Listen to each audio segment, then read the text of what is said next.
SY BA semester 4 paper 3, क्योंकि first year में आप लोगों का सेमेस्टर 1 होता है, सेमेस्टर 2 होता है, और उसके बाद सेमेस्टर 3 और 4 आपका SY में होता है। तो आप लोगों का सेमेस्टर 3 हो गया है, सेमेस्टर 4 हम लोगों को शुरू करना है। तो सेमेस्टर 4 में आपके वही 2 पेपर रहेंगे, पेपर 2 और 3, क्योंकि पेपर 1 हिंदी ऑप्शनल के रूप में आप FY में पढ़ चुके रहते हैं। SY में आप पेपर 2, पेपर 3 पढ़ते हैं, और बचे हुए 6 पेपर हम लोग TY में पढ़ते हैं, अगर आप TY उसी विषय से करते हैं तो आप लोगों का पेपर 2 जो है उसमें जो है 2 किताबें हैं, एक भगवान दास मोरवाल का उपन्यास है शकुंतिका, और दूसरा जो है गद्य विधि में हास्य व्यंग्य प्रधान पाठ हैं और 8-9 पाठ हैं। तो उसकी चर्चा हम लोग पेपर 2 में करेंगे। और पेपर 3 में जिस तरह आप लोगों ने आपका इसके पहले वाला जो सेमेस्टर था, सेमेस्टर 3 में आप लोगों ने पढ़ा था प्रयोजन मूलक हिंदी। तो प्रयोजन मूलक हिंदी की जगह अब जो है सेमेस्टर 4 में पेपर 3 के रूप में आप पढ़ोगे जनसंचार माध्यम। जनसंचार माध्यम को अंग्रेजी में क्या कहते हैं? Mass communication. जन मतलब मास, कम्युनिकेशन मतलब संचार। तो आपका जो पेपर है इसका नाम है जन संचार माध्यम। माध्यम मतलब मीडियम जिसको बोलते हैं, कि मास कम्युनिकेशन के कौन कौन से मीडियम हैं, कौन कौन से चैनल हैं। तो कौन से चैनल हैं जिनको हम लोग मास मीडिया के अंदर मानते हैं? मास मीडिया मतलब समझ रहे हो ना, मासेस को जिससे तुम एड्रेस कर सको, मतलब बहुत बड़ी जन समुदाय को जिस माध्यम से तुम एड्रेस कर सको, उन तक पहुंच सको, वो सारे माध्यम मास कम्युनिकेशन के माध्यम हैं। तो उसका उदाहरण बताइए, मास कम्युनिकेशन का उदाहरण।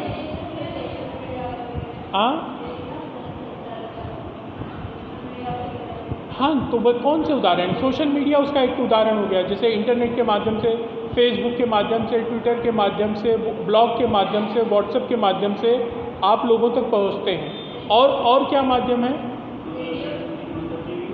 टीवी है, टीवी के माध्यम से पहुंचते हैं। प्रधानमंत्री जी किस तरह से पहुंचते हैं? मन की बात कहाँ पे करते हैं वो? रेडियो पे। क्यों?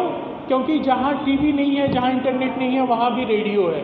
तो हिंदुस्तान के कोने कोने में, बॉर्डर से लेकर समुद्र के बीच तक रेडियो के सिग्नल्स अवेलेबल हैं। इसीलिए वो ज़्यादा से ज़्यादा लोगों तक पहुंचने के लिए प्रधानमंत्री जी रेडियो का उपयोग करते हैं। तो रेडियो, टीवी और समाचार पत्र, महाराष्ट्र टाइम्स, लोकमत, नवभारत टाइम्स हम लोग क्यों पढ़ते हैं?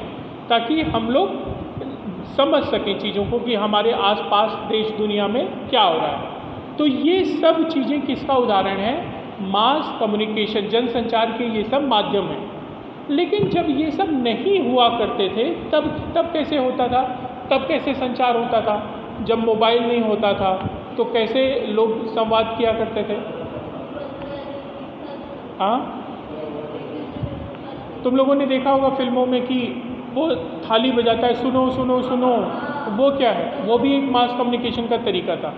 या कोई आता था घर पे, हल्दी का एक टुकड़ा दे देता था, तो पिताजी खाली पूछते थे किसके घर से आया, तो बोलते थे वो भाऊराव पाटिल के घर से आया, तो समझ जाते थे उनके यहाँ कोई शुभ कार्य है ना। ऐसे रामचरितमानस है तो कार्ड थोड़ी नहीं छपते थे, प्रिंटिंग नहीं थी, तुलसी की पत्ती बांट देते थे, समझ जाते थे कि किसके घर से तुलसी की पत्ती आई, पता चला तुम्हारे घर से आई, इसका मतलब तुम्हारे घर पे रामचरितमानस का पाठ है। तो ये सिंबॉलिक तरीके से कम्युनिकेशन होता था। या फिर जो गायक होते थे, वो गायक जो है वो प्रचार करते थे। बहुत सारे कलाओं के ऐसे पक्ष हैं, जैसे महाराष्ट्र में तमाशा है, लावणी है, उसके माध्यम से भी वो संदेश देते थे। हाँ, आयका है ना, काय आयका मग ते सांगायचे, तो वो भी एक तरह से जनसंचार का माध्यम था। कहने का मतलब बहुत सारे लोगों तक आप जब संदेश भेजने का जो तरीका है वही मास कम्युनिकेशन। जैसे कहते थे कि जैसे ही खतरा हो तुम जो है आग जला के, जंगल में आग जला देना, हम लोग धुआं समझ के देख के समझ जाएंगे कि हमको आक्रमण करना है कि नहीं। शिवाजी के समय में देखो ना, पहाड़ से दिया फेंकते थे, वो खास तरह का दिया होता था, बुझता नहीं था, वो जलता हुआ पहाड़ से गिर गया, इसका मतलब सिग्नल मिल गया है ना, आक्रमण कर देते थे। या ढोल बजाते थे। जैसे एक आदमी यहाँ से ढोल बजाता था तो भिवंडी में वो सुन लेता था, तो भिवंडी वाला वहाँ से बजाता था तो थाना वाला सुन लेता था, फिर थाना वाला बजाता था तो बम्बई में, और वो बजाने के तरीके से मैसेज कन्वे हो जाता था। हाँ, तीर से करते थे। और बहुत सारे उदाहरण हैं कि कबूतर के हाथों चिट्ठियाँ भेजी जाती थी, है ना। कभी कभी कबूतर पकड़ लिया जाता था, है ना। नायक नायिका को, प्रेमी प्रेमिकाओं को संदेश भेजना बहुत बड़ी बात हुआ करती थी। आजकल तो मोबाइल में प्राइवेट मैसेजिंग है तो वो सारी चीज़ें बहुत आसान हो गई हैं, लेकिन पहले के ज़माने में ये सब बहुत मुश्किल काम होते थे। तो ये सारे तरीके क्या थे? मास कम्युनिकेशन के तरीके थे। तो परंपरागत तरीक़ों में क्या आएगा? लावणी, तमाशा, लोक नृत्य, सिंबॉलिक चीज़ें, है ना। और आधुनिक माध्यमों में सबसे पहले क्या आया?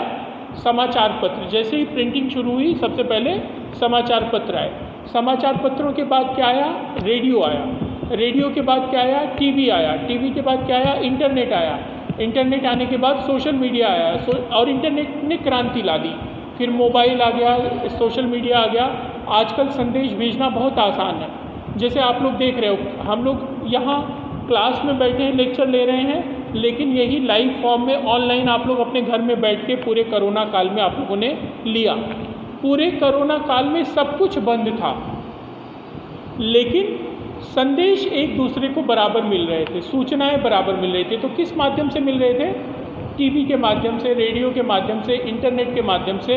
तो ये सारे जो माध्यम हैं वही माध्यम क्या कहलाते हैं? जनसंचार के माध्यम, मास कम्युनिकेशन के माध्यम। तो आप लोगों ने संक्षेप में ये समझा कि जनसंचार क्या है, जनसंचार के माध्यम क्या हैं, परंपरागत माध्यम क्या हैं और आधुनिक माध्यम क्या है। तो आपको पेपर 3 में इन्हीं सब चीज़ों के बारे में थोड़े विस्तार से समझना है कि समाचार पत्र की शुरुआत कैसे हुई, रेडियो की शुरुआत कैसे हुई, टेलीविज़न की शुरुआत कैसे हुई, है ना, सोशल मीडिया की शुरुआत कैसे हुई।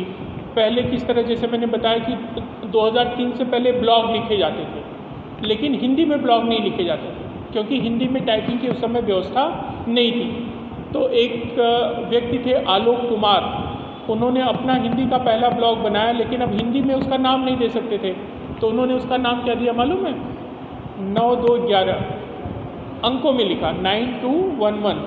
9211 का क्या मतलब होता है? हिंदी का मुहावरा है, बोलते हैं ना, और वो 9211 हो गए, तो मतलब 9211 इस ब्लॉग से हिंदी ब्लॉगिंग की मुसीबत 9211 हो गई। तो उन्होंने पहला ब्लॉग बनाया 9211, और उसके बाद धीरे धीरे यूनिकोड आया। यूनिकोड से आप हिंदी में भी टाइप करने लगे। इंटरनेट पे हिंदी के फॉन्ट मंगल या यूनिकोड के जो भी फॉन्ट हैं वो सहजता से हर जगह उपलब्ध होने लगे। तो ब्लॉगिंग का क्रेज़ रहा, और ट्विटर का क्रेज़ था कि लोग मैसेज ट्वीट कर देते थे। लेकिन 2008 में आ गया आपका फेसबुक, जिसके मालिक थे, कौन है मालिक फेसबुक के? सॉरी, नहीं, कुछ मेरे हिसाब से मार्क जुकरबर्ग ऐसा नाम है ना, जुकरबर्ग, वो मालिक है ना, एकदम यंग लड़का है ना। तो उन्होंने 2008 में फेसबुक चालू किया। तो फेसबुक के आने की वजह से क्या हुआ, इसकी पॉपुलैरिटी बहुत ज़्यादा बढ़ गई और ब्लॉग और ट्विटर की पॉपुलैरिटी कम हो गई। क्यों ऐसा हुआ? क्योंकि वही मैं जैसे आप लोगों को बता रहा था कि ब्लॉग पे जाने के लिए आपको, जैसे किसी की वेबसाइट हो, एड्रेस हो, आप एड्रेस से वहाँ पहुँचते हो और तब उन चीज़ों को पढ़ते हो। लेकिन फेसबुक पे क्या हो गया, अगर आपके पास 100 दोस्त हैं तो वो 100 दोस्त से के जितने दोस्त हैं आप उनसे कनेक्ट हो जाते हो और वो भी आपका मैसेज पढ़ सकते हैं। मतलब अगर आप 1000-2000 लोगों से जुड़े हो तो इनडायरेक्टली आप करोड़ों लोगों से जुड़े हो। तो करोड़ों लोग आपकी पोस्ट देख सकते हैं, उस पर कमेंट कर सकते हैं, उस पर प्रतिक्रिया दे सकते हैं। तो ये उसकी बहुत बड़ी उपलब्धि थी और यही कारण रहा। अच्छा, फेसबुक पे आप लिख भी सकते हो, वीडियो भी शेयर कर सकते हो, इमेज भी शेयर कर सकते हो।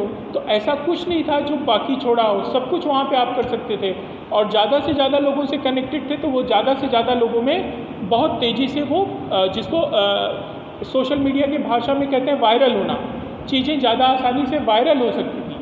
तो उसकी वजह से फेसबुक की पॉपुलैरिटी बहुत बढ़ी और उसकी वजह से ब्लॉग और दूसरे माध्यमों की, सोशल मीडिया के माध्यमों की पॉपुलैरिटी कम हुई।